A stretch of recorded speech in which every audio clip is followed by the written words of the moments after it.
Alors, bonsoir à tous. Voilà, c'est le dernier cours avant les vacances. Alors, on va parler de la paracha de Dvarim, sur la paracha de cette semaine. C'est marqué Ele Devarim Asher Diber Moshe. Voici les paroles qu'a dites Moshe. El Kol Israël, à tout Israël. Be'ever à Yarden, donc de l'autre côté du Jourdain. Ouais, Bamidbar dans le désert, Barava dans la vallée, Moulsouf face à la mer de Jon, Ben Paran ou Ben Tofel, entre Paran et Tofel, Velavan et Lavan, et Chatserot, Velizav. Vous avez compris? Très bien. Alors, hein? Un petit peu. Des endroits, ouais. Alors, Rachid dit comme ça. Les filles, She'en divrei Tochachot. En fait, Moshe Rabbeinu, il a fait des reproches. Tout ce qui est marqué là, Moshe Rabbeinu, il a fait des reproches. En citant des noms d'endroits qui rappelaient en fait des fautes. Et donc il a rappelé tous les endroits où les Israël avaient fauté, où ils avaient mis en colère Akadosh Baruch Hu, quoi. Les Fichar, Satam et Advarim, c'est pour ça qu'il les a rapportés Stam, il a dit des noms. Veiskiran Beremez, il les a rapportés voilà, Beremez sous forme d'allusion. Oui, Mipne Kvodan chez l'Israël, en l'honneur des enfants d'Israël. Il n'a pas dit tous les noms qu'on a marqués là. Alors, de quoi il s'agit? Alors, il a dit Baravaba, il a rapporté les noms d'endroits. Rashi, il dit comme ça Bamidbar, Lo Bamidbar, Ayu ala Be'avot Moab. Ici, ils n'étaient pas dans le désert, ils étaient dans les collines de Moab. Alors, pour marquer Bamidbar, il dit Maou Bamidbar, et là, Bishvil, Mashik Aïsou Bamidbar, Shamrou, Miten Viotenu. Ils ont dit, mais qu'est-ce qui pourrait. On aurait préféré mourir dans le désert, pourrait mourir en Égypte que de mourir de soif dans le désert. Ça va? Donc c'est le désert. Après il leur a dit Moulsouf, va à la mer de Jon, Ma Shamrou, Bayam Souf, quand ils ont dit à la mer Rouge, Shamrou Mibli, Engva Mitsarim. Quoi, il manquait des cercueils en Égypte qu'on soit obligé de mourir ici dans la mer Rouge. Ça va? Ok. Etc. etc. Après c'est marqué Ben Parad ou Ben Tofel, Amar Rabbi Yochanan. On a cherché dans tous les psukim de la Torah et ce mot Tofel et Lavan, nulle part on l'a trouvé. Et là, Ochichan al advarim shetaflu minaman shetaflu minaman shu Lavan. En fait, Tofel, ça veut dire tomber, Lavan c'est blanc. Ouais, en fait, ça fait allusion à quoi? À la manne. Ouais, et ils ont dit Amrou nafshelu katsam ilechem aklokel. Ils disent on en a marre de ces boulettes de blanches là, les boulettes là. Ouais, les boulettes tunisiennes, c'est impossible de s'en passer, mais les boulettes blanches là, quand on en a marre, Katsa, ils étaient dégoûtés de la manne. Et au départ, elles étaient miraculeusement tombées du ciel, mais à la fin, wahlas. Au bout de 40 ans, c'était bon, ça va, c'est bon les boulettes, ça va 5 minutes. Ouais, ils en avaient marre. Et donc ils se sont plaints, et c'est ça, Tofel Lavan. Ouais. Etc. Chatserot, Machloket shel Korach. Il fait rappel à le conflit qui est entre Korach et Moshe Rabbeinu. D'avoir affaire à Malem Lachem Linmod Mima chez Asiti les Myriam Bechatserot. Il dit Chatserot, c'est ce qui s'est passé avec Myriam qui a fait de la Shonara. On aurait dû apprendre d'elle que la Shonara on aurait dû éviter de le faire et ça aurait évité les Meraglim de faire de la Shonara sur la terre d'Israël, etc. Donc ce ne sont que des allusions. Dizahav, c'est Dai Zahav. Dai, c'est quoi Dai? Stop, ça suffit l'or. Ouais, ça veut dire que Dizahav, en fait, l'Agman en Brachot te dit Hachem, Moshe l'a dit Hachem, c'est de ta faute. Tu as donné trop d'or. Ils en avaient trop. Ouais. Et donc, comme ils en avaient trop, alors ils ont fait le veau d'or avec. Il a dit t'as raison, j'aurais dû donner moins. Dizahav, mais en fait, on leur rappelle la faute du veau d'or. Vous avez vu qu'il n'a pas dit, bon, les cocos, là, on est juste avant la mort de Moshe Rabbeinu, hein. D'accord, il va mourir dans une semaine, là. Il a rappelé, écoutez, je vais mourir, mais bon, je vous rappelle quand même vos fautes avant de partir, voilà. Que vous sachiez que, voilà, vous avez, avec ce qui s'est passé là-bas, il n'aura pas fait ça. Il n'a pas parlé des fautes. Il a fait des allusions. Ça va? Ici, on apprend un principe que quand on fait un reproche à quelqu'un, on fait pas du direct. Discrètement. On fait bekavod. Ça veut dire, mesdames, non, je rigole. Ça veut dire quand on dit des choses, ouais, on fait avec le respect. Non, pas discrètement, on dit, mais on le fait de façon à ce que ça soit accepté par l'autre. Ça va? Le kavod, on fait un reproche à quelqu'un, alors on le fait bekavod. Ouais, contrairement à ce que Moshe Rabbeinu il a fait au départ, quand il était en Égypte, vous vous rappelez, quand il était en Égypte, il a vu deux personnes se disputer. Oui, se disputer. Deux d'Israël qui se disputaient. En fait, disputer pourquoi? Parce que Datam va Aviram, ouais, c'était deux Rishaïm, Datam va Aviram. Et ils se disputaient parce que madame la pauvre, par accident, elle a dû être avec un Égyptien, ouais. Et lui, il voulait divorcer sa femme. Et son beau-frère, il lui a dit non, mais je suis désolé, c'est pas de sa faute, ouais, il se disputait. Et Moshe Rabbeinu, il a vu se disputer, il a dit Racha. Lama takere. Amal et Racha, il a dit au Racha, Lama takerecha. Lama, pourquoi tu lèves la main sur ton prochain? Il a juste levé la main. Il a dit, mais moi, il a dit, quoi, tu veux me tuer comme tu as dit? Parce qu'en fait, il a tué l'Égyptien. Hein? Il dit, moi, j'ai juste levé la main, mais toi, tu l'as carrément tué, toi, ça va? Donc, ouais. Ah, tu veux quoi? Tu veux régner sur nous? Tu veux être chauffette à nous? Tu veux être un juge sur nous? Mais qui tu es, toi, pour nous juger? Ça va? Et après, ils ont carrément été raconter à Paro ce qui s'était passé, c'est eux qui l'ont dénoncé. Ça va? Vous avez vu la forme de dire, vous avez vu comment ça se passe? Il dit, Lama takerecha. Pourquoi tu lèves la main sur ton prochain? Il dit, mais quoi, mi sam licha chauffette. Qui t'a placé sur nous, chauffette, un juge? Ouais, allez, Argénie à ta Omer. Tu veux me tuer comme tu l'as dit? Hein, vous avez compris ce qui se passe? Vous avez vu comment ils ont réagi ou pas? Pourquoi ils ont réagi comme ça? Pourquoi ils n'ont pas accepté? Hein? Parce qu'il a dit direct. Direct. Ça veut dire que quand tu respectes pas les gens, tu ne respectes pas les gens. Regardez la différence entre Moshe Rabbeinu là-bas, le petit jeune homme, et Moshe Rabbeinu à la fin de sa vie. Maintenant, est-ce qu'il avait raison de... Est-ce qu'il aurait, lui, pour des raisons personnelles, en tant que roi d'Israël, il aurait pu se permettre de leur dire directement, écoutez, je suis désolé. Il aurait pu se permettre ou pas? Il s'est permis ou pas? Il s'est permis ou pas de dire directement les fautes? Ah, il aurait pu se permettre ou pas? Et quand même, il ne s'est pas permis de le faire. Pourquoi? Parce qu'un reproche qui est mal prononcé, mal expliqué, mal dit, eh ben, il passe pas. Eh ouais. Parce que l'intérêt du reproche, c'est quoi l'intérêt du reproche? C'est pas de dire aux gens leur vérité, c'est de les amener vers la vérité. Ouais, c'est pas pareil. Ça va? Moi, ce qui m'intéresse dans ma vie, c'est de permettre aux gens de faire teshuva. Alors, si je leur dis, vous êtes des richanis, vous êtes des machins, des reproches et des machins, ça passe quoi? Ouais. Je dis, mais pourtant, je leur ai dit la vérité. J'ai compris, Chazak, mais cette vérité, on ne veut pas l'entendre. Par contre, si tu me respectais un peu mieux, ouais, et tu mettais un peu de plus de forme, peut-être que j'aurais envie de t'écouter. Ça va? Donc, l'objectif du reproche, ce n'est pas de dire la vérité à qui que ce soit, c'est de l'amener à penser juste. D'accepter la vérité. C'est pas pareil. Ça va? C'est pour ça qu'il a fait kavod. Il leur a fait kavod, ça veut dire qu'il leur a dit tout ça à cause du kavod d'Israël. Ouais, c'est un principe qu'il faut retenir toujours, c'est que le reproche qui est fait de façon désobligeante ne marche pas. Et si c'est fait sous la colère, encore moins. Et si c'est fait avec le mauvais ton, oui, c'est pareil. Ça veut dire qu'il faut savoir parler. C'est bon? C'est comme ça. Est-ce que vous avez compris? Et donc c'est important, ça c'est important. Ça veut dire que quand on fait des reproches aux gens, il faut savoir le formuler correctement. Sinon, ça amène de la haine. Vous savez, c'est aussi marqué, il y a un sforno là-bas, il explique le sforno. Vous voyez? Hein, le sforno, c'est un commentaire dans le Chumash. Il y a marqué là-bas hein, que Noach, il a trouvé grâce aux yeux d'Hachem. Noach matzachen, be'ene Hachem. Il a trouvé grâce aux yeux d'Hachem, alors qu'il aurait voulu détruire le monde, ouais, à la suite de ce qui s'est passé. Et donc il a dit, il a été motzechen be'enav, c'est-à-dire qu'il a trouvé grâce à ses yeux, et donc il a sauvé Noach et sa famille. Ça va? Rachid expliquait que c'est quoi motzechen? Il a trouvé grâce. C'était gracieux.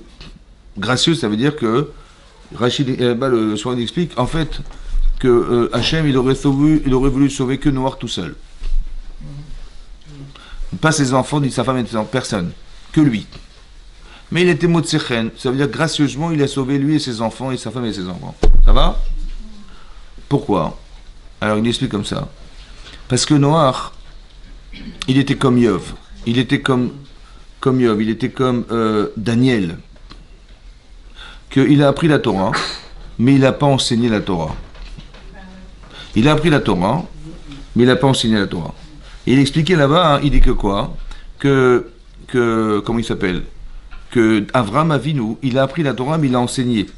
Il a enseigné la façon d'aimer Hachem, la façon de comprendre Hachem. Ce que n'a pas fait Noach. Noach, ouais, il a fait des reproches aux gens. Ouais, quand il a vu là-bas avant qu'il y ait le déluge, ouais, il leur a fait des reproches, il leur a dit mais arrêtez de voler, arrêtez de faire toutes ces fautes-là qui vous font faire disparaître le monde et tout ça. Il n'aura pas appris à aimer Hachem pour faire teshuva. Il leur a appris à leur rappeler qu'ils ont fait des erreurs. Et ça a marché ou pas? Zéro.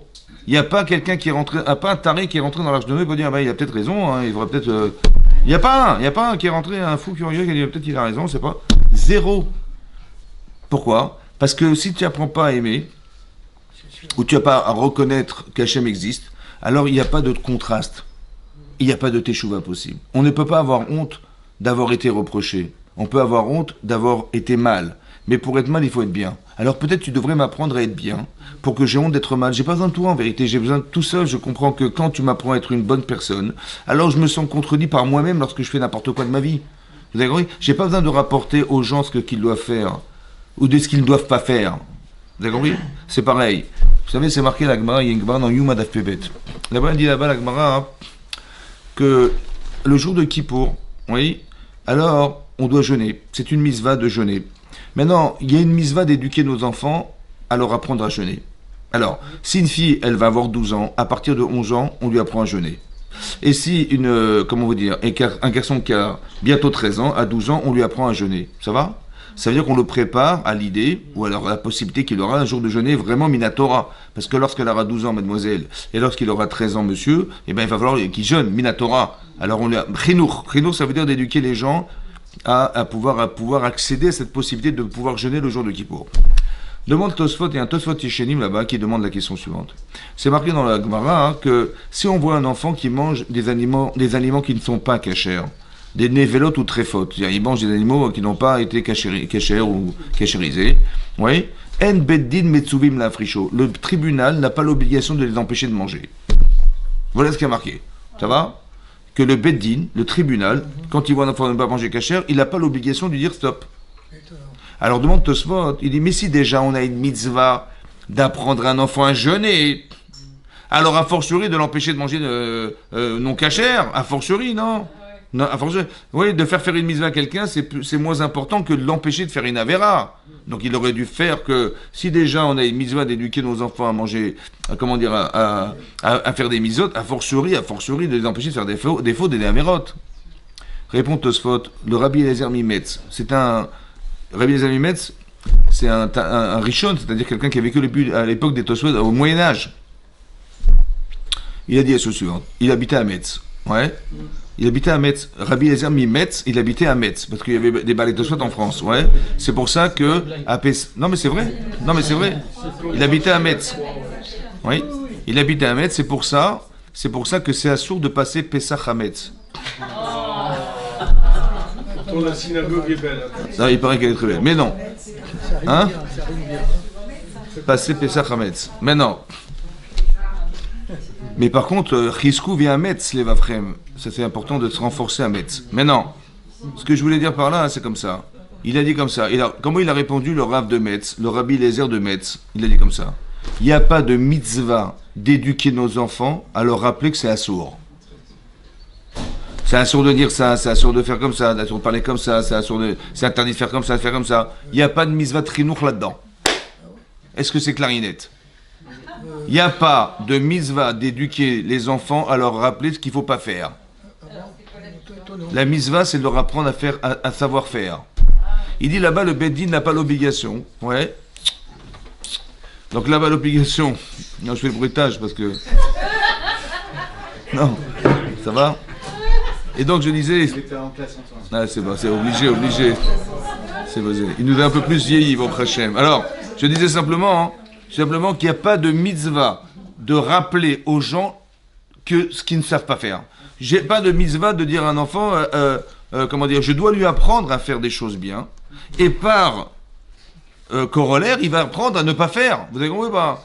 Parce que quand on dit genre, mais arrête de manger pas caché, arrête de parler de la shonara, arrête de voler, arrête de machin, je sais pas quoi, machin. Ok, il va pas voler, mais qu'est-ce qui l'empêche de le faire? Par contre, si je lui dis, tu sais, si tu pouvais prendre un jour un plaisir de rendre service à quelqu'un, tu vas rendre service, tu vas avoir des petites vieilles là-bas, et tu vas les aider à porter leur sac de course là. Ça va? Les pauvres vieilles, ça va? Est-ce que tu peux braquer une vieille après que tu aies aidé une petite vieille? Tu lui piques son sac, tu peux ou pas? Ben non. Tu vois, j'ai pas eu besoin de lui dire ce qui est interdit, je lui ai dit simplement ce qu'il faut faire. La sensibilité émotionnelle qu'il avait déjà d'aider cette vieille, maintenant il peut plus la voler. C'est impossible, il peut pas la piquer. Ça va. Même s'il a un Yitzhara de malade, il va pas aller braquer une vieille. Ça va? Pourquoi? Parce qu'il faut apprendre aux gens à faire du bien. C'est vrai. C'est ça l'éducation. L'éducation, c'est de leur dire, voilà ce que tu dois faire dans ta vie. Ouais, de leur apprendre à avoir des bonnes midotes, des qualités humaines, etc., des vertus. Et quand il a des vertus positives, bah, il est gêné de faire le contraire de ce qu'il ressent.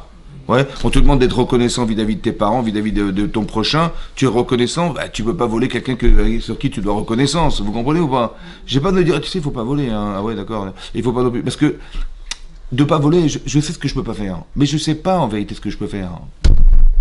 Et le problème, c'est que quand on sait pas quoi faire, eh ben, on fait ce qu'on peut. Ça va? Par contre, si tu sais ce que tu dois faire, et que tu vas faire quelque chose pour... J'ai un problème. Je n'ai pas de solution, je ne sais pas quoi faire. Ben, je vais trouver une solution. Tu vas sûrement pas trouver une solution dans ce qui est assourd. Parce que tu sais ce que tu dois faire. Vous avez compris pas? C'est parce que tu ne sais pas quoi faire que tu voles. C'est parce que tu n'as pas confiance en toi que tu voles. C'est parce que tu n'as pas de reconnaissance vis-à-vis d'autrui que tu peux le voler, etc. etc. Mais si tu avais un moindre reconnaissance vis-à-vis d'autrui, si tu sais que tu existes par les autres, si tu sais que l'autre a une valeur, l'autre il a l'argent qu'il a, j'aurais pas voulu qu'on me le piquait. Eh ben, tu peux pas lui voler, vous avez compris. Mais il faut apprendre l'éducation, d'éduquer les gens, que ce soit des enfants ou des adultes, hein, c'est pareil. D'éduquer les gens, l'éducation, c'est de leur apprendre à vivre de façon positive, équilibrée. Quand tu es équilibré, ça va.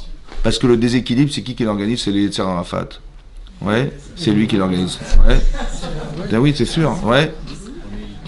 Et donc c'est pour ça que il vaut mieux pas faire partie de ce parti. C'est tout ce que je vous dis. C'était. Non, je rigole. Mais non, vous avez compris, c'est ça. Donc ça veut dire qu'ici, pareil. En fait, quand tu veux faire reproche à quelqu'un, il faut faire attention, ça va? Et on ne fait pas des reproches à des gens quand c'est des obligeants. Alors quand c'est fait par la colère, quand c'est fait au bout d'un moment donné, on éclate, on explose, non. Tu as quelque chose à dire, tu le fais de façon calme. Le Rav Eliyahu Lopian, qui était le mashgiach de Kfar Hasidim, lorsqu'il avait des problèmes avec ses enfants, ouais, il attendait 3 jours pour leur faire le reproche. Ah ouais. Parce que sous l'effet de la colère, ça marche pas. Ça va? Donc il dit je me calme, ça va?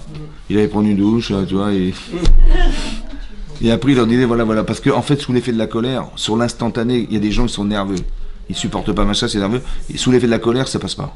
Parce que l'énervement, hein, quand on s'énerve contre les gens, c'est une forme d'humiliation. Est-ce que vous comprenez ça? Quand tu hausses le ton, tu humilies en fait.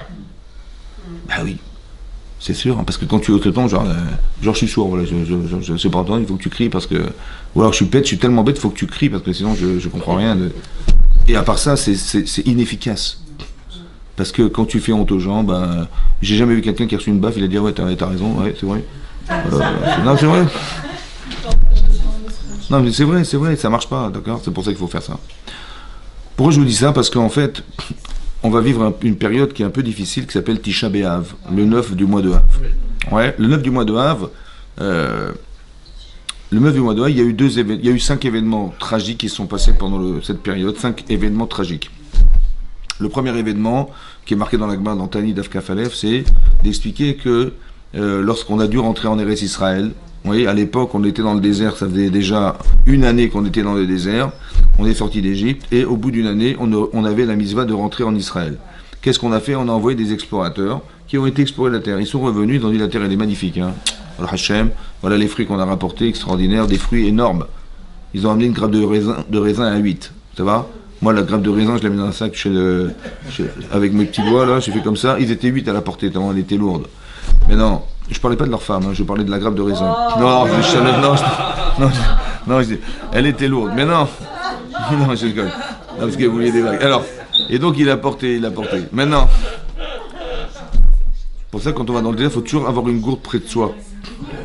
Toujours avoir une gourde près de soi. C'est très important. C'est un festival. Non, alors, non, je disais comme ça, ils l'ont porté à 8. Ils ont dit, il a vu comment elle est grosse, la grappe? Maintenant, imaginez-vous les gens qui les mangent. Ah ouais, c'est vrai, t'as raison. On a vu des géants, ils vivent dans des villes fortifiées, il y avait Amalek, on nous a fait peur. Ça va? On nous a dit la vérité, hein, c'était la vérité. Ils n'ont pas menti, mais ça nous a fait peur. Quelle est la gravité de la faute? Ben, ils ont dit la vérité, heureusement qu'ils ont été. Bah, Hachem. Au moins, on sait qu'on ne peut pas rentrer. Ça va? Heureusement ou pas? Ou malheureusement? Mais pourquoi malheureusement? Ils ont dit la vérité, ils nous ont rassuré qu'il ne fallait pas rentrer, Razak. Ils ont vu que le côté négatif, c'est tout. Alors écoutez-moi bien, c'est incroyable, hein, mais c'est comme ça. Regardez le Yetzer Hara comme il est fort. Hachem, il leur a dit rentrer ou pas? Mais dans ces conditions, c'est possible. Tu as des géants devant toi, tu es comme une sauterelle devant des types qui mesurent 1,5 km. Et quand il lève le pied, voilà, c'est cette salle qui sort au-dessus de ta tête, tu vois une ombre là, tu dis voilà. Tu vas ou pas? Tu vas ou pas? Tu vas ou pas? Non, très bien. Maintenant, est-ce qu'Hachem, il est au courant que des géants, ils sont un peu trop grands? Un petit peu... Pour nous, hein, je veux dire, est-ce qu'il est au courant, Hachem? Oui, non. Il est au courant ou pas? Donc il nous a mis dans une galère, quoi, parce que... Non mais franchement, attends, Hachem, il sait qu'on est incapable de se battre contre ça. Moi, avec ma petite épée, là, je vais les gratiner, là, ça va pas marcher, vous avez compris pas? Qui a décidé d'envoyer des experts? Hachem, c'est qui? C'est eux qui ont décidé, et Moshe l'a accepté. Mais ce que je veux dire par là, c'est que on a été vérifié. Mais on a trouvé des géants là-bas. Il y a des géants, des villages qui vivent sur des villes fortifiées dans les montagnes. Comment tu vas monter là-haut, etc. Donc ils nous ont dissuadés de rentrer en Israël. Et on a pleuré ce jour-là. Ça va? Maintenant, est-ce qu'Hachem il est au courant qu'on ne peut pas se battre contre ça? Bon. Et pourquoi il nous a mis là-bas? Je sais pas. Pourquoi il a fait ça, Hachem? Pour nous foutre les boules. Il n'y avait pas de bowling dans le désert. Il a dit peut-être là-bas vous aurez les boules. C'est ça peut-être, non? Ou alors il manquait le cochonnet, je sais pas moi, le cochonnet pour jouer aux boules là-bas. Hein? Qu'est-ce qu'il voulait faire, Hachem? Qu'est-ce qu'il voulait, Hachem? Hein? J'ai prouvé leur confiance. Alors écoutez-moi bien avant que je m'énerve. Parce que quand je m'énerve, c'est une catastrophe. Écoutez-moi bien. Hachem, il voulait nous dire. 3 jours. Non mais avec vous, c'est tout de suite. C'est comme ça, écoutez bien. Là-bas, il est comme ça. Hachem, il voulait nous dire, je vais vous sauver jusque-là. Eh oui. Toi, tu croyais que tu allais mourir. En fait, pourquoi je vous dis ça? Parce qu'ils avaient une petite émouna ou une grande émouna, ces gens-là qui étaient dans le désert. Une petite ou une grande? Une grande, mais je dis pas grande, très très grande. Parce que pour arriver à les faire douter, il fallait des géants. Donc ils étaient des grands mains minimes ou pas? Seulement, il fallait être capable de se dire, Hachem, il voulait nous dire, écoutez, allez-y, je vais vous sauver. Jusque-là, je vous sauve. Mais comment c'est possible? Jusque-là? Tu vois, des géants, tu vas les sauver? C'est ça qu'il a voulu nous dire. Seulement, les Meraglim, non, attendez, on rigole pas ici. Si on doit se battre, on pourra pas un jour. On s'arrête là. Ça va? En fait, Hachem, il voulait nous dire qu'il nous sauve, mais toujours au-dessus de la nature. Écoutez bien ce que je vous dis. Si on est encore là, c'est normal ou c'est pas normal? C'est pas normal. Si on est entouré, Israël est entouré de nos pires ennemis et qu'on est encore là, c'est normal ou c'est pas normal? La Gemara dans Brachot, elle dit qu'on doit dire dans la prière Akel, Agadol Vanora. Akel, c'est Dieu qui est grand et redoutable, parce que c'est impossible qu'un mouton au milieu de 70 loups, il puisse être vivant. Ça va? C'est pas possible. Et on est vivant ou pas? On voit qu'Hachem il nous sauve au-dessus de la nature. Il aurait tellement aimé qu'on soit capable de ne pas tenir compte de la nature. Parce que je suis avec vous au-delà de la nature. Ça va? Et donc c'est ça qu'il voulait nous montrer. Et ce qu'on vit aujourd'hui, c'est au-delà de la nature. Que ce soit dans l'antisémitisme, c'est au-delà de la nature. Je sais pas pourquoi ils nous en veulent tellement qu'ils sont là fait, on a rien fait. C'est naturel ou c'est normal ou pas? Tous les arguments que tu pourras évoquer ne s'expliquent pas en fait. C'est inexplicable. C'est comme ça. Mais on est au-dessus de la nature, on dérange au-dessus de la nature. Alors Hachem, il nous sauve au-dessus de la nature. C'est ça que ça veut dire. Mais ça veut dire que c'est un grand principe de base pour expliquer. Il faut avoir la émouna, ne pas croire en ce que tu vois, mais soit en ce qu'il va être capable de faire pour toi.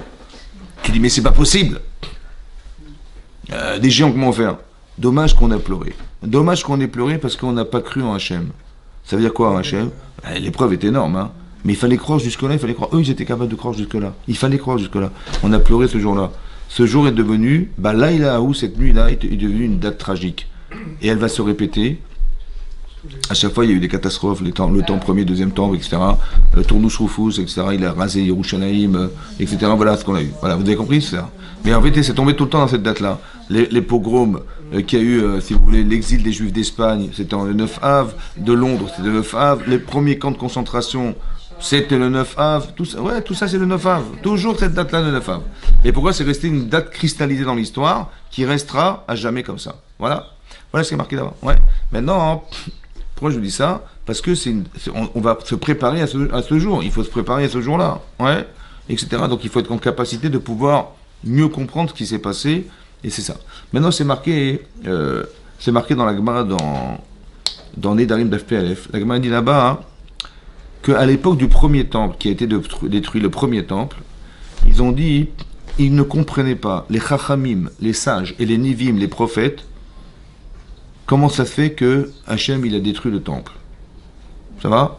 Shalou, ils ont demandé à chachamim et à la nivim, ils ont demandé aux chachamim, aux sages de l'époque et aux nivim, qu'est-ce qui s'est passé? Ils n'ont eu aucune réponse, ils ne savaient pas pourquoi Hachem avait détruit le temple. Ça va? Le premier temple, ils n'ont pas compris pourquoi. Ça veut dire qu'ils étudiaient la Torah, ils faisaient des mitzvot, Gimut Sadim, etc. Qu'est-ce qui a fait que, Ad, jusqu'à ce qu'Hachem ait dit, Azvu et Torati, ils ont abandonné ma Torah. C'est comment ça, ils ont abandonné la Torah? Mais pourtant, ils faisaient la Torah, ils faisaient des mitzvot, ils pratiquaient les mitzvot, c'est quoi? Ils ont abandonné la Torah. Alors là-bas, l'Agmadi, Rabbi Yochanan, il a dit, parce que l'obichou batora trila, l'obichou, ils n'ont pas dit la bénédiction de la Torah trila, avant d'étudier la Torah. Ça va? Ça veut dire qu'on a détruit le temple à cause d'une bracha. Ah bon? Parce qu'on n'a pas dit à chaque des choses de nous, etc. Un livret Torah, parce qu'on n'a pas fait la bracha avant d'étudier la Torah. Parce que l'obichou batora trila, c'est-à-dire qu'ils n'ont pas fait la bracha avant d'étudier. On a détruit le temple à cause de ça. Comme s'ils demandent le Ran. Ouais, le Ran, il demande ça là-bas dans la Gemara. Il demande, mais comment ça se fait que, juste parce qu'ils n'ont pas prié? Alors, Rabbeinu Yonah, il explique dans le Ran, que c'est quoi, ça veut dire quoi l'obichou batora trila? L'obichou batora trila. Ils n'ont pas dit la bénédiction avant. Ça veut dire que ça montre en vérité que l'étude de la Torah, elle n'était pas très très remarquée chez les gens. Tu voyais des gens, ils étudiaient la Torah. Hein. On allait dans les bâtés midrashot, ils étudiaient la Torah. Seulement, on ne sentait pas l'importance que revêt la Torah. Est-ce que j'aurais fait une bracha dessus, moi? Alors, l'obichou, c'est pas qu'ils n'ont pas fait la bracha, ils ont fait la bracha. Seulement, est-ce que la qualité de l'étude qui était pratiquée, ça méritait une bracha ou pas? Oui. L'obichou batora trila. Et donc, ça veut dire qu'on ne sentait pas que c'était vraiment l'étude pour l'étude. Ouais. Parce qu'il y a toujours deux façons de faire des mitzvot. Soit tu viens à la synagogue, il faut venir à la synagogue. Pourquoi faire? C'est la religion, il faut venir prier tous les matins, tous les après-midi, ça c'est comme ça. Il faut suivre, il y a un protocole, il faut venir. Comme ça c'est marqué dans le Shulchan Aruch, il faut venir prier. Ouais. Ou bien non, il faut venir prier. Prier. Ça veut dire que tu viens pas là pour lire un texte. Tu dis, voilà, on fait, qu'est-ce qu'on, Ashrei, je vais te tu sais ce que tu dis, non? Je vais pas me dire, Ashrei, je vais te dire, on a mis là, Hachem, ça t'a dit, ou Fiyagit, ça veut dire quoi? Alors j'ai vu dans le français, c'est marqué, Hachem, ouvre-moi ma bouche et je dirai tes louanges. J'ai pas besoin qu'il ouvre ma bouche, je vais te l'ouvrir tout seul, Hachem, ça va? Tu sais ce que tu dis ou pas? Ou tu comprends rien, C'est un, je sais pas si tu comprends ce que tu dis, deux, je sais même pas si tu comprends ce que tu dis, ça veut dire, même ce qui est marqué, je sais pas. Mais ça veut dire qu'on fait, vous avez compris ce que je veux dire? On fait de façon mécanique, on fait des machins. Est-ce qu'on aurait fait une bracha sur ça? Vous avez compris? L'obichou batora trila. Ou bien autre chose. L'obichou batora trila, c'est comme ça. Tu as des enfants. Bon, ils vont partir à l'école. Les enfants, ils sont en bas âge. Si tu lui dis, écoute mon chéri, bon, hier tu es revenu avec ton pantalon troué, ça va? Quand tu joues dans la cour, tu fais très attention à tes affaires, parce que moi, je vais pas raccommoder tes pantalons tous les jours. Ça va? On est d'accord? Bon, ton goûter, je t'ai mis un goûter dans ton sac. Et c'est pas pour le donner aux autres. Ça va? C'est pour que tu manges toi. T'es gentil, mais moi, je veux pas nourrir toute la terre entière non plus. Donc là, tu comprends pas? Après, je dis, bon, mais il faut quand même écouter le professeur quand il parle des cours quand même, hein? Vous avez vu ce que j'ai fait ou pas? J'ai parlé du pantalon, j'ai parlé du goûter, et après, j'ai parlé de la Torah. Le gosse, il dit, le goûter, c'est plus important que la Torah. Oui, maman, elle m'a dit, fais gaffe au goûter. Le pantalon, c'est plus important que la Torah. Non, il faut que tu puisses bénir la Torah trila, au départ. D'abord, tu dis, mon chéri, il faut écouter les cours. Moi, ce qui compte, je t'envoie à l'école pour que tu apprennes la Torah, que tu deviennes un tzaddik et ça. Après, je te parle de ton pantalon. Qu'est-ce que tu mets en priorité? T'as compris ou pas? Tu dis, il a passé son bac. Ah, grâce à Dieu. Bon, quelle fac? Dans quelle fac il va rentrer? Après, on verra. Si il a le temps d'étudier, on verra. Toi. Ou tu dis, non, il faut que tu partes à l'Yeshiva. Moi, je dis, au moins 1 an de ta vie, au moins tu pars à l'Yeshiva. Non, ma fille, tu vas au séminaire. 1 an, au moins, ça va changer toute ta vie. Hein, parce que ta vie entière, elle va être suspendue cette année-là. Bah oui, parce que ça va changer ta vie. Toute ta vie. Tu ne seras plus la même femme, tu ne seras plus le même garçon. Tu passes 1 an de ta vie à l'Yeshiva, c'est magnifique. Mais est-ce que la priorité, c'est la Torah? Bichulo, bichou, batora, tsechila. Ça veut dire que la priorité, est-ce que c'était ça? Ou tu dis, non, attends. Si j'ai le temps, attends, Hachem, non, tu pourras jamais te parfaire. Tu ne seras jamais un tzaddik et une tzaddiquette si c'est secondaire. Est-ce que Bémet, tu aurais fait une bracha techila? Ça veut dire, est-ce que c'est la priorité de ta vie? Ou bien non, quand j'ai le temps.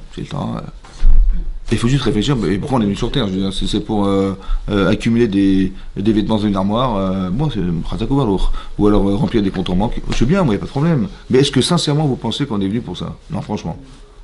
C'est vrai que c'est une priorité, mais c'est la priorité des priorités ou bien non? Il faut bien vivre, évidemment. Moi, je veux me réconcilier avec moi-même, je veux être assuré que je vis normalement. Mais attention, il ne faut pas se tromper.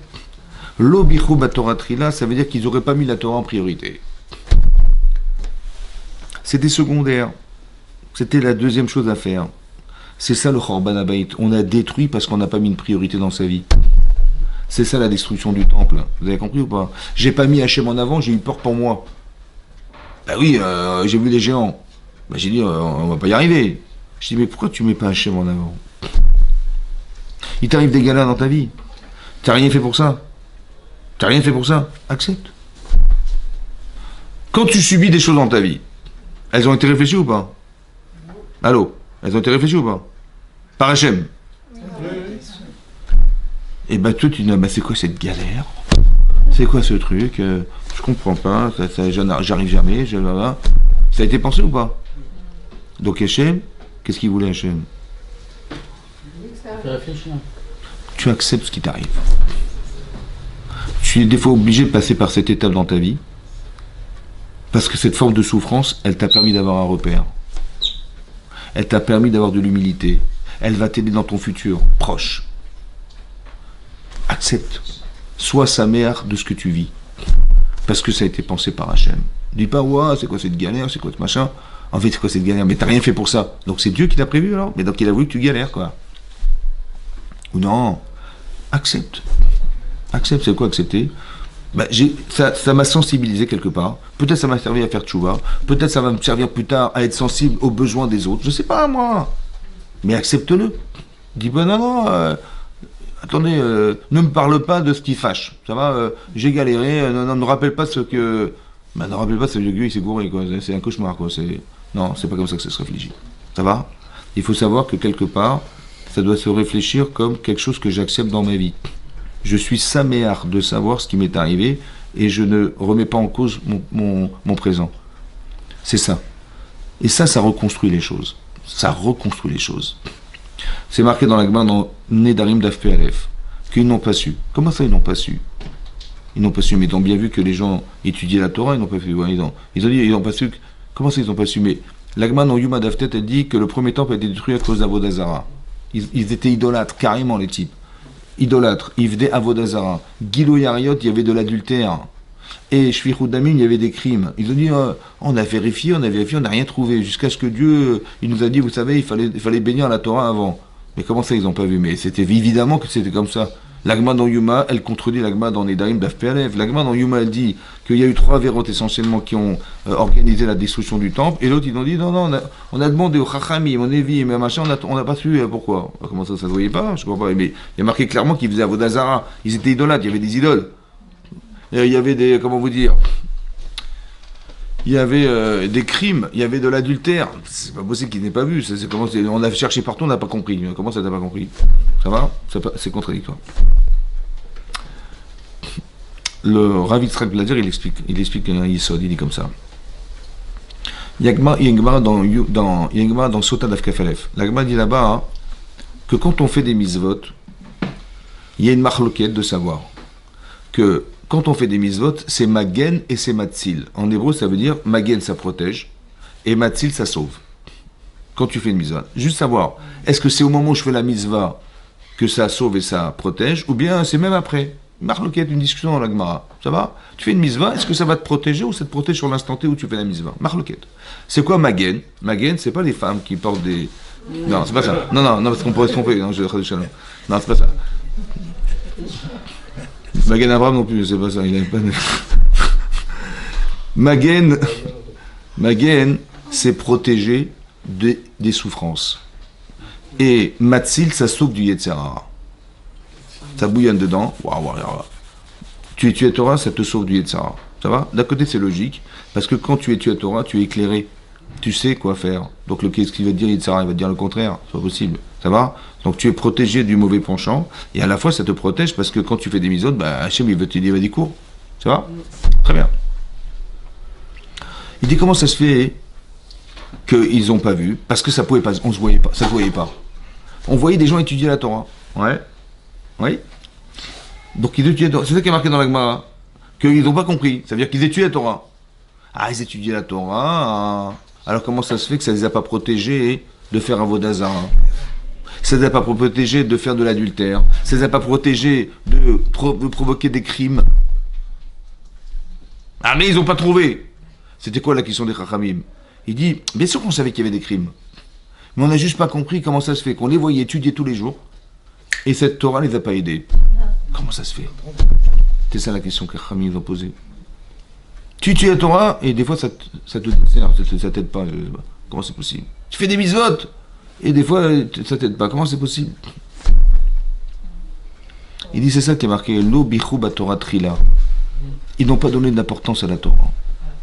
La Torah qui nous sauve, la Torah qui nous protège, c'est quand tu l'étudies vraiment sincèrement, pour savoir la halakha, pour te rapprocher d'Hachem. Vous avez compris ça? Cette Torah-là, c'est pas de la Torah, comment dire, de l'information, tu sais, il faut que tu connaisses la Torah. Hein. Moi j'ai lu le Chumash, on nous a fait des cours de l'histoire de juive, bon je connais la Torah, mais cette Torah, elle va pas t'aider. C'est une Torah d'expérience, non, c'est une Torah de connaissance. Mais si tu as une expérimentation de la Torah, c'est-à-dire que tu veux accepter, Veyadarta ayom ki Hashem ou Elohim, tu vas savoir que Dieu est Dieu aujourd'hui. Veyashevota el levavecha. Cette information, tu la remets dans ton cœur. Ça veut dire qu'il y a une différence entre la connaissance et la conscience. Tu dis, mais Dieu, moi je crois en Dieu, hein. Je connais Dieu, moi je crois en Dieu, mais dès qu'il y a une galère, où les dieux, je me plains, machin. Non, c'est pas de savoir qu'il existe, c'est d'avoir conscience qu'il existe. De croire en Dieu, c'est pas en croire en lui, c'est de croire en la Torah d'Hachem. Tu dis, mais moi je suis croyant, moi, j'ai la Magen David. Je fais pas les mitzvot, hein. Mais attendez, j'ai bien ouvert ma chemise, on voit les poils qui sortent là. Non, mais c'est très important parce que je suis bien velu comme ça, voilà. Et j'ai la Magen David avec le Haï. Ah bah attends, après tu fais Shabbat ou pas? Il fait Chaz Shalom. Chaz Shalom. J'ai pas besoin, moi, je travaille, je fais des trucs, je gagne bien ma vie, je suis très heureux. Mais je crois en Dieu, mais dur comme fer, moi je suis un croyant. Ah bah oui, c'est comme ça. Maintenant, je lui dis, mais tu crois en Dieu? Mais bien sûr, mais pourquoi on fait les mitzvot? Pourquoi en Dieu? Mais je crois en Dieu, c'est pas de faire les mitzvot, moi. Parce que je crois en Dieu, mais comme ça. Je lui dis, mais croire en Dieu, c'est pas croire en Dieu, c'est croire en la Torah. La Torah de Dieu. Ah ben oui, ben oui. Parce que quand ça t'arrange, tu crois en Dieu. Tu vas voir les tzadikim pour des brachot et des machins, je crois en Dieu pour la part de ça. Mais faire les mitzvot, il ne faut pas me saouler, c'est pas tranquille. Moi le dimanche, attends, Shabbat, je suis crevé. J'ai besoin de me reposer, il ne faut pas m'appeler. Le rabbin il m'appelle, il vient à la synagogue. Attends, il travaille pas comme moi lui. Ah, elle est bonne celle-là. Vous avez compris? Il ne faut pas exagérer. Donc, le problème c'est pas ça, c'est de croire en Hachem, c'est croire en la Torah d'Hachem. Il faut faire les mitzvot. Le monde il repose pas sur ta croyance, il repose sur les mitzvot. Et donc, s'il repose sur les mitzvot, il faut pratiquer les mitzvot. Ouais, c'est ça être croyant. Ah ben là c'est pas facile là. Oh là, attends, qu'est-ce que tu m'as demandé là? Attends, moi, il faut être à l'heure, il faut faire le Kriyat Shema tous les jours. Wow. Pas exagéré. C'est ça la croyance, c'est en croire que c'est la Torah qui nous fait vivre. C'est cette croyance qu'il faut avoir. Quand tu es stimulé par ça, bah, tu te lèves à la tefila. Quand tu sais que c'est ça, bah, tu es motivé à faire des mitzvot. Vous avez compris pas? Tout à coup, tu deviens un donneur et pas un preneur. Tu deviens un donneur. C'est ça. En fait, ils n'ont pas étudié la Torah, les Shem Shamayim, ça veut dire dans l'intérêt de la mitzvah. Mais dans l'intérêt de la pratique. On peut être des religieux, mais de façade. Ça veut dire, il n'y a rien au fond, tu grattes un peu. C'est pour ça que c'était grave. Cette Torah, elle ne peut pas te sauver. Elle ne va pas t'aider. Il faut étudier la Torah qui nous aide, c'est celle qui nous rapproche d'Akadosh Baruch Hu. Quand tu fais une mitzvah, tu l'as fait dans l'intérêt de la mitzvah. C'est ça la différence. Il y a marqué, vous savez, il y avait un rabbin qui s'appelait Rabbi Chia dans la Gemara. Et là-bas, la Gemara dit qu'il était cordonnier. Et quand il cousait des chaussures avec son aiguille là, il faisait des yichoud, il était mitzached avec son créateur, il était associé à des marchavot de yichoud. Yichoud, ça veut dire qu'il était associé à Dieu. Alors qu'est-ce que vous avez compris? Alors, associé, ça veut dire qu'il faisait de la Kabbalah, quoi. Il était dans les sphères de Dieu, là, ouais. Alors là-bas, le Rav Israël Salanter, il dit, c'est un type, il est en train de travailler. Il fait de la Kabbalah. Ouais, c'est un grand Mekoubal, il fait de la Kabbalah. Il vole les gens. Parce que le monsieur, il lui a pas demandé de faire de la Kabbalah. Il a dit, écoute, je t'ai donné mes paires de chaussures, tu me la fabriques, là. Et demain, je la veux. Ouais. Il dit, ouais, attends, une semaine. Non, Kabbalah, je fais la Kabbalah. Il vole les gens. C'est absurde de faire ça. Alors c'est quoi le yichoud? Comment c'est quoi le yichoud? Comment il s'est associé à Dieu, là, en cousant des chaussures? Il dit comme ça. Quand je couds la chaussure, j'espère que celui à qui je vais la fabriquer, elles vont lui faire du bien. J'espère qu'il va les aimer. J'espère que c'est ça d'être accroché à son créateur.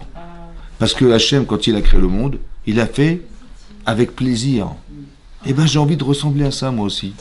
Alors je me rattache au créateur en faisant des chaussures, en espérant qu'elles vont plaire à celui qui m'a demandé de les fabriquer. J'espère qu'elles lui iront bien et qu'il va pouvoir bien marcher avec. Vous avez compris? C'est ça. C'est ça, être rattaché au bon Dieu. Ça veut dire que tu fais quelque chose comme Hachem il aurait fait. Quand il a créé le monde, il a dit, ouais, j'espère qu'ils vont pas me galérer avec leurs histoires de Avérote, là. Non, il l'a fait par plaisir. Mais que du plaisir. Ça veut dire qu'il a fait que faire plaisir. Il a fait ce monde que pour vous faire plaisir. Quand tu vas à Eilat, tu peux bronzer quand même. Ah ouais, le sable, il n'est pas noir. Il est blanc, tu vois. Les arbres, ils sont pas bleus et noirs et blancs et noirs. Ils sont verts avec des couleurs, des fleurs, des machins, que pour nous faire plaisir. Eh bien, essaie de ressembler à ça. Essaie Evedomelo. Ça veut dire qu'il y a marqué dans la Gemara, dans Shabbat, qui dit, il y a marqué Zekeli VNVU. Zekeli, c'est mon Dieu, VNVU, et je le glorifierai. Ouais. Mais la Gemara là-bas, il y a deux opinions dans la Gemara. Il y en a qui disent VNVU, ça veut dire Melachon Noi. Noi, c'est embellir. Noi, en hébreu, ça veut dire embellir. Anveu, alors fais les mitzvot avec Hidour, avec beauté. Achète un beau Sefer Torah, une belle paire de tefilin, ouais, etc., etc. Le Hidour de la mitzvah, la beauté de la mitzvah. Ça, c'est une version de l'explication du Passouk. Il y en a qui disent non, c'est pas ça. Anveu, c'est Anivaou. Moi et lui. Il est Rachum, il est miséricordieux, je suis miséricordieux. Il est Chanoun, je suis Chanoun, etc. Eve Domelo ressemble à Hachem. C'est aussi marqué Adam. C'est quoi Adam? Il y a deux façons de le comprendre. Adam, c'est soit Adama, la terre, soit Adomé la Elion, ce qui ressemble aux êtres supérieurs. C'est ça Adam. Soit ça veut dire Adama, la terre, mais c'est quoi la terre? C'est ton corps humain. Soit tu veux glorifier ton corps, Adam, je m'appelle Adam, soit Adomé l'Elion. J'ai une Neshama qui ressemble à ce qui est à Kadosh Baruch Hu, il a une Neshama, c'est la vienne de la Neshama, c'est ça. Mais donc, il y a toujours les deux choses. Mais ça veut dire que quand tu fais quelque chose, tu as toujours deux possibilités. Soit tu fais dans ton intérêt personnel, soit tu fais dans l'intérêt d'eux. Et Vedomelo, ça veut dire que tu as la mitzvah de ressembler à Kadosh Baruch Hu des midot.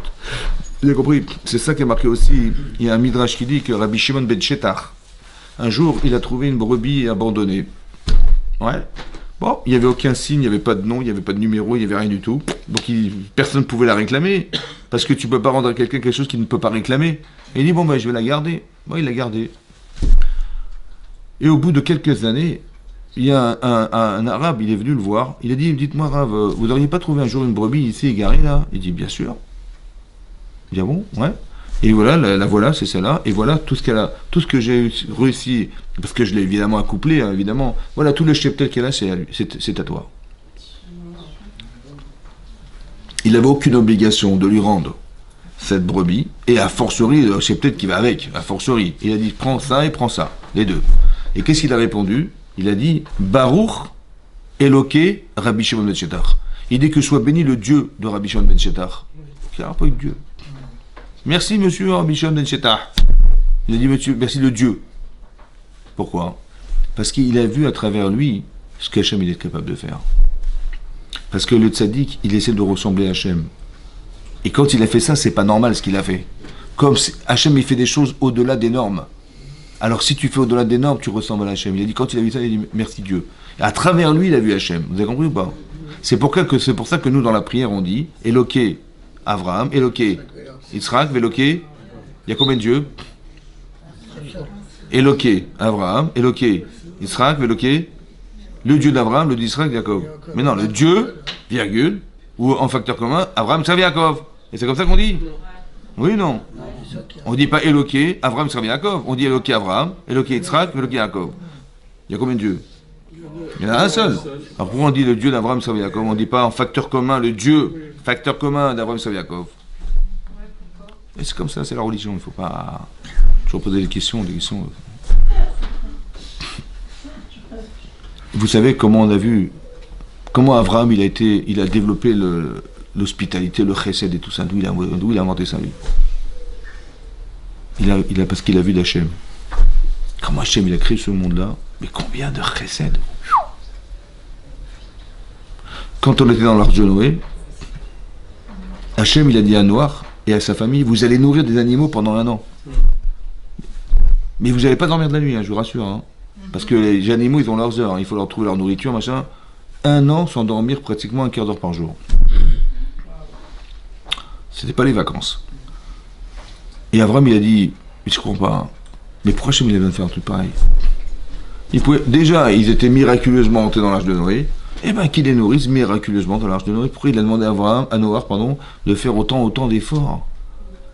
Alors il a dit comme ça, si déjà il faut faire un acte de bonté pour des animaux, alors pour des êtres humains, alachat kama vekama fortiori.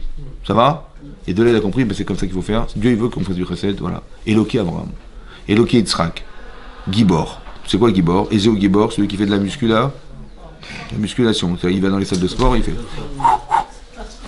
Ah oui, il fait du bodybuilding, ça s'appelle. Ouais. Des monstres, quoi. C'est ça qu'il faut faire. Il faut être des monstres. Ouais, ça ou pas? Et Zéou Gibor, qui c'est qui est fort?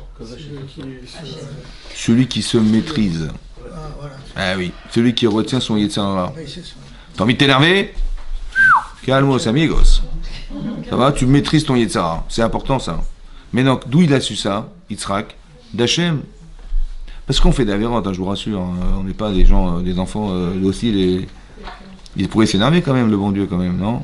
Non? Eh ben, il est patient. Il dit, mais j'espère qu'ils vont faire teshuva, j'espère, voilà, je vais créer des situations, j'espère qu'elle va comprendre, qu'il va comprendre, j'espère, j'attends. Ben, il est, wow, on le trahit, avec tout ce qu'on est, on le trahit, et quand même, il est capable de se calmer et de dire, attendez, j'espère qu'ils vont faire teshuva. D'où il a tiré Yitzhak, la Gvora, il a dit, Hachem, Eloké Yitzhak. Et Yaakov, c'est dur d'être émet, d'être vrai. Ouais. C'est quoi la vérité? Ben c'est trop bon, ben c'est trop. D'être trop dur, ça fabrique des voyous. Des fois, t'es trop dur, tu dis. Il faut trouver le juste milieu. Hein. C'est ça les émettre. Ça, c'est pas facile. Ça va? Et donc, ça, c'était Yaakov Avinu. Vous avez compris? Message d'où c'est ça? Ben, c'est Hachem. Et Eloké, Abraham, ça veut dire quoi? Ça veut dire que ils ont vu dans Hachem quelque chose qui nous est resté aujourd'hui, c'est ça. C'est ça qui est resté. Ça veut dire qu'il faut ressembler à Kadosh Baruch Hu. Qu'est-ce que Hachem il t'aurait dit de faire? Est-ce qu'il t'aurait dit, vas-y, je t'ai envoyé des gens dans ta vie pour faire du Lashon Hara? Bah oui, je les ai envoyés pour ça, pour que tu te soulages un petit peu des fois. Ça fait du bien quand même des fois de raconter des... franchement, heureusement qu'il m'a envoyé des gens pour qui je peux raconter des salades comme ça. Une fois une fille m'a dit ça, elle m'a dit, je peux faire de Lashon Hara? Je dis, bah, quand je... Franchement, ça fait du bien. Franchement, non, je vous promets, je me sens mieux quand je me suis bien dévidé comme ça. Bah oui, mais ça, le problème, c'est que c'est assourd. Vous avez compris ou pas? Il t'a pas envoyé ça pour que tu dises ça. Vous avez compris? Qu'est-ce qu'il aurait voulu Hachem que je fasse? Bah c'est ça que tu vas faire. Qu'est-ce qu'il aurait voulu Hachem quand je suis en train de coudre des chaussures là? Bah il aurait peut-être aimé que tu dises, bah vas-y, ça lui fait plaisir. J'espère qu'elles vont être bien cousues, j'espère que... Ou pas, moi je lui couds comme ça, et puis s'il se plaint, bah qu'il va voir la police. Allez, qui va voir un avocat, et c'est bon, je suis tranquille. Vous avez compris? Non, c'est pas comme ça, non. Sinatrinam, ça veut dire quoi, sinatrinam? La haine gratuite. Gratuite. C'est-à-dire qu'il va rien faire, hein. Mais je supporte pas. Supporte pas, il est plus riche que moi, il a une bagnole de folie, là, sa maison, voilà, la piscine, voilà. Si je pouvais le tuer. Chinam, ça veut dire qu'il n'y a rien qui justifie, vous comprenez ou pas? On est en guerre contre l'avoir des autres. C'est ça la haine gratuite. Il a quelque chose que je n'ai pas, ça me rend malade. Je suis pas contre l'être, mais je suis contre l'avoir. Ah, il a plus que moi, il a... Ça, c'est pas normal. Je suis désolé, c'est injuste. Hein. Et donc la haine. Vous avez compris la haine? Mais ça peut être autre chose, la haine gratuite. La haine gratuite, une fois en Tunisie, la haine gratuite, c'est comme ça. La haine, c'est pas forcément de ne pas supporter l'autre. La haine, c'est ce qui différencie l'amour du manque d'amour. Ça veut dire que des fois, on aime les gens, mais il y a quelque chose. Le mais là, c'est ça la haine. La haine, c'est ce qui va entamer dans la relation humaine. Je vous avais dit une fois que Yaakov, Avinu, il aimait Rachel plus que Léa. Oui, mais il aimait Léa, mais plus Rachel que Léa. Mais il aimait Léa. Très bien. Mais il y a marqué Hachem, il a vu la haine. Il y a marqué Avayar Hachem qui se noie Léa, qu'elle était haïe Léa. Alors il a dit, la pauvre Miskina, je vais la rendre fertile et sa sœur stérile, comme ça va un peu compléter le manque d'amour qu'il a. Ça va? Mais comment Hachem il a pu dire j'ai vu la haine? Il n'y a pas de haine ici au Chas Shalom.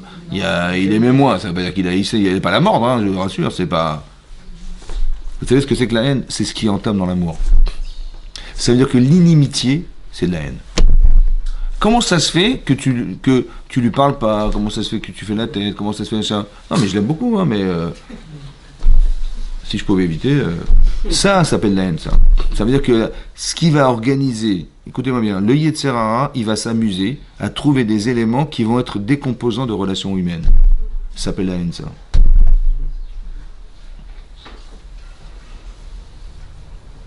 Tu as compris ça? Ça veut dire que au lieu de se lier avec les gens, on se dissocie des autres. Et ça détruit le temple. Vous savez pourquoi ça détruit le temple?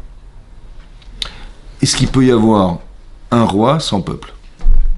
Il faut un peuple pour qu'il y ait un roi. Oui.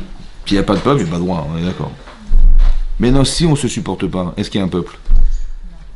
Donc Hachem, il est le roi de quoi? Coca? Zéro. C'est comme ça. Donc il faut qu'on soit ensemble. Quand ça on est ensemble, eh ben, il peut dire voilà mon peuple, je vous présente mon peuple, c'est mon peuple. Mais si on est dissocié, il n'y a pas de peuple, donc il n'y a pas de peuple, donc quand il sert le roi, il ne sert à rien. Il n'est plus le roi du monde. Ouais. Alors il dit, alors quoi il sert Beth Amikdash, il ne sert plus à rien maintenant. Il ne sert plus à rien. Alors on va t'envoyer Titus, on va t'envoyer Nebuchadnezzar.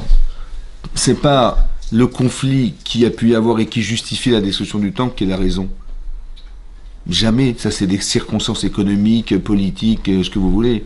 Le vrai problème, c'est la Havera.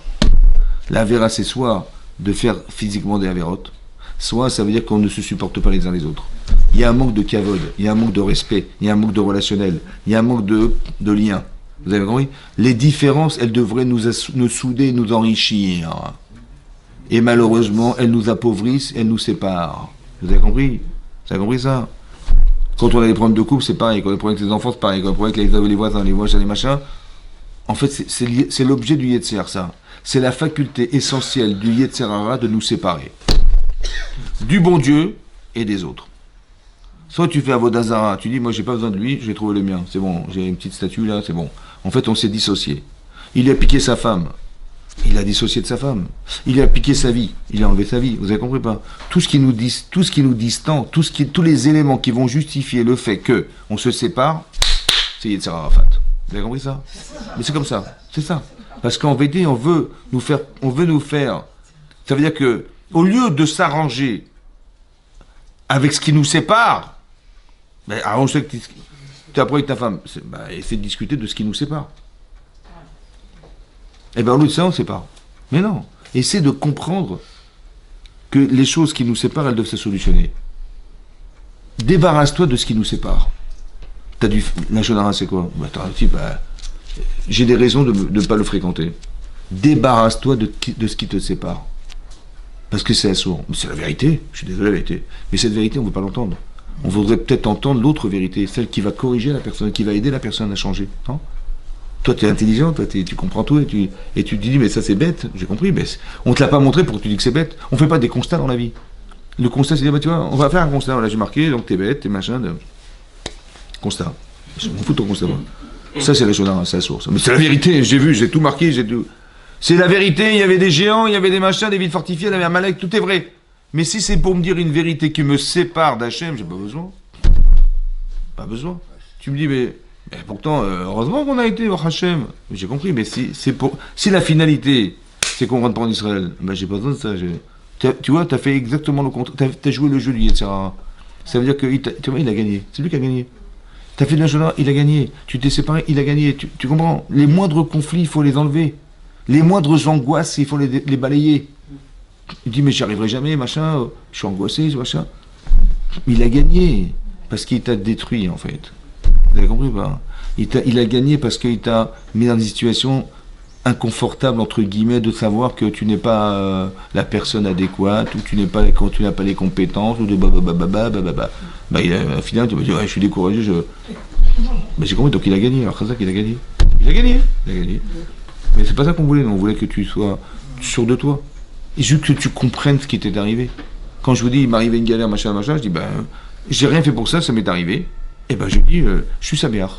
Si je devais le vivre, j'ai pas forcément compris, mais si je devais le vivre, ben, j'accepte de l'avoir vécu. Ça a forcément eu des conséquences positives. Je sais pas lesquelles, mais forcément, vous avez compris? Forcément. Quand on dit à Avraham Avinu, quitte ton père, grabataire, quitte l'endroit où tu es né, quitte la maison de tes parents, tu sais, c'est une grande déchirure pour Avraham Avinu de quitter son père, de quitter la maison de ses parents, de quitter l'endroit où il est né, de quitter son pays. C'est très dur. Et Hachem lui dit même pas où il va. Il dit, je te dirai, vas-y, fonce, vas-y. C'est très dur. Oui, non. Alors, Avraham, il y va. Mais pourquoi tu y vas? Écoute, je sais, si je dois le vivre, je dois le vivre. Et après, tu vas comprendre pourquoi tu l'as vécu. Tu sais pourquoi? Parce que quand Avraham il s'est séparé de Lot, on a tous vu la même chose. Il y avait le contrée du Jourdain qui était verdouillante et riche. Avraham il a vu et Lot il a vu. Avraham il n'a pas été attiré par cette contrée ruisselante et verdoyante. Pourquoi? Ben, derrière il y a Sodome, la ville de Sédom, ça veut dire le contraire d'Avraham. Tu dis mais pourtant c'est attirant, il y a de la richesse, il y a des choses là-bas. Et l'autre, il est tombé dans le panneau, il a été. Mais comment ça se fait qu'Avraham, il n'a pas été? Lui aussi, comment ça fait qu'Avraham, il n'a pas eu le Yetzirah d'aller là-bas? Pourquoi? Mais c'est comme ça, la religion. C'est pourquoi? Parce que j'ai souffert de quitter mon père. J'ai souffert de quitter mon père. Attendez, j'ai quand même pas sacrifié ça pour ça, ça va, oui? Mais ça veut dire que l'impact émotionnel qu'il a eu d'avoir souffert, ça l'a marqué. Et cette souffrance, elle lui sert. T'as compris? Alors que l'autre, il a rien fait comme effort, il a tué Abraham. Tu vois, il n'a pas fait d'effort. Eh ben, il n'a pas été marqué par ce qu'il a vécu. Alors ça n'a pas d'incidence dans sa vie. Vous avez compris pas? T'as souffert? Tu dis, attends, tu vas pas échanger ça contre ça va pas ou quoi? Mais toi, t'as pas dit de Sarah. Pourquoi? Parce que tu sais ce que t'as manqué là-bas. Ton père, il est là-bas, grabataire, et tu l'as laissé seul, acheter tuer. Ben, attends, je sais ce que ça veut dire, je sais ce que j'ai perdu d'être là-bas. Et quand je vais échanger ça contre ça va pas ou quoi? Donc le fait qu'on ait traversé des expériences dans sa vie, ce sont des marqueurs. Merci Hachem de m'avoir marqué quelque part, vous avez compris, ce sont des marqueurs. Tu dis mais non, mais attends, c'est quoi cette galère? Attends, j'ai quitté mon pays, j'ai quitté mon machin. Tu pourrais faire des constats qui montrent quelque part que c'est mal vécu, franchement mal vécu. Ou bien dit non, écoute, j'ai pas forcément compris. Mais ce sont des marqueurs. Dorénavant, je saurai que ce que j'ai vécu, ça a forcément changé ma vie. Hachem il dit écoute, il faut que tu partes. Il faut que tu vives cet événement, il faut que tu vives ça. Tu dis, mais pourtant, c'est pas ce qu'on espérait, c'est pas ce qu'on a. Il y a des marqueurs, tu vois. Et ça permet à la personne de mieux appréhender le futur. Vous avez compris ça? C'est pour ça qu'on est sa mère dans toute forme de mesure, parce que on peut tout le temps être des critiques et critiquer ce qui nous arrive en permanence. Tu peux critiquer les gens, faire des torahot, des reproches et machin. Même des reproches, tu le fais avec respect. Ça va? Parce que quelque part, tu n'es pas là pour détruire, mais pour construire. Tu vois? Il ne faut pas calquer ce qu'on a pu vivre dans notre jeunesse, qui nous ont pas forcément fait du bien, parce qu'on a été mal, entre guillemets, éduqués dans la mesure où on nous a fait des reproches qui nous ont vexés ou qui nous ont frustrés. Ouais, il y a des parents qui se débarrassent de leur responsabilité en disant écoute, ouais, je te fais pas confiance, écoute, arrête, c'est bon, je vais faire moi-même, t'es nul, attends, combien de fois je vais te répéter, machin. C'est-à-dire ils peuvent détruire leurs enfants psychologiquement parce que, au lieu de les encourager, de leur donner de la force et tout ça, ben non, j'ai pas confiance en toi, mais comment ça va? Le gosse, comment il se sent Mais on se rend pas compte qu'on peut détruire psychiquement des gens parce qu'on n'est pas en capacité de leur donner la force Au contraire, encourage-les, donne-leur des moyens. Et tous les gens qui ont été éduqués dans l'encouragement et tout ça, ben, ils ont réussi parce qu'ils ont eu confiance en eux. Et ceux à qui on a dit non, on ne sait jamais, on a fabriqué des handicapés, quoi, des gens il faut les prendre en chaise roulante pour. Vous avez compris ça? C'est très important. Donc, et même quand tu fais reproche, fais attention de ne pas entamer dans le psychique, parce que tu veux aider la personne, tu veux pas l'écraser, et en lui rappelant ses erreurs. Par réflexe, on rebute tout ce genre de choses. On dit non, c'est bon, ça va. Et puis toujours la même chose, toujours des reproches. Et à la fin, ça saoule. Ça saoule parce que on est en incapacité de permettre aux gens d'exister. Par contre, on est des champions du monde de rappeler ce qu'ils savent pas faire, les gens. Ça, on est des champions du monde. Ça, c'est médaille d'or. T'as raté ça, t'as raté ça. J'ai compris, j'ai raté, mais bon. Vous avez compris? C'est pas comme ça qu'on fait. Non, c'est pas de rappeler ce qu'on sait pas faire. C'est ce que la personne elle le sait. Elle a pas besoin qu'on lui répète. Par contre, si tu pouvais m'aider à mieux faire, j'aurais bien aimé écouter autre chose. Quelque chose qui m'aurait aidé, ça va? Mais si tu me rappelles ce que je sais pas faire, bon, c'est gentil, mais j'ai pas besoin. Et c'est ça aussi, ça s'appelle la sinatrinam, ça. Tu as compris? C'est sinatrinam, parce qu'au final, qu'est-ce qui reste? Il y a la honte et la haine, c'est tout ce qui reste. Et c'est pas ça qu'on voulait. Mais je lui ai quand même dit la vérité, j'espère que ça va changer, j'espère qu'il va se bouger, mon mari. Comme une femme, elle me dit... Mon mari, il foutait rien, machin à la maison et tout. On avait 2 enfants, j'ai dit, tu sais, je vais tomber enceinte, comme ça il va se bouger. Et quand on a 3 enfants, peut-être ça va... Je lui dis, attends, avec 2 ça marche pas, avec 3 ça va... Mais non, mais des fois, des gens, ils comprennent rien. Déjà, le type avec 2, il est comme ça, tu vois. Il est genre, mais ça va... Je dis, mais je vais t'engueuler, tu vas bien comprendre que... Peut-être que tu manques d'enthousiasme. Vous avez compris? Allez, Khazak. Ah oui,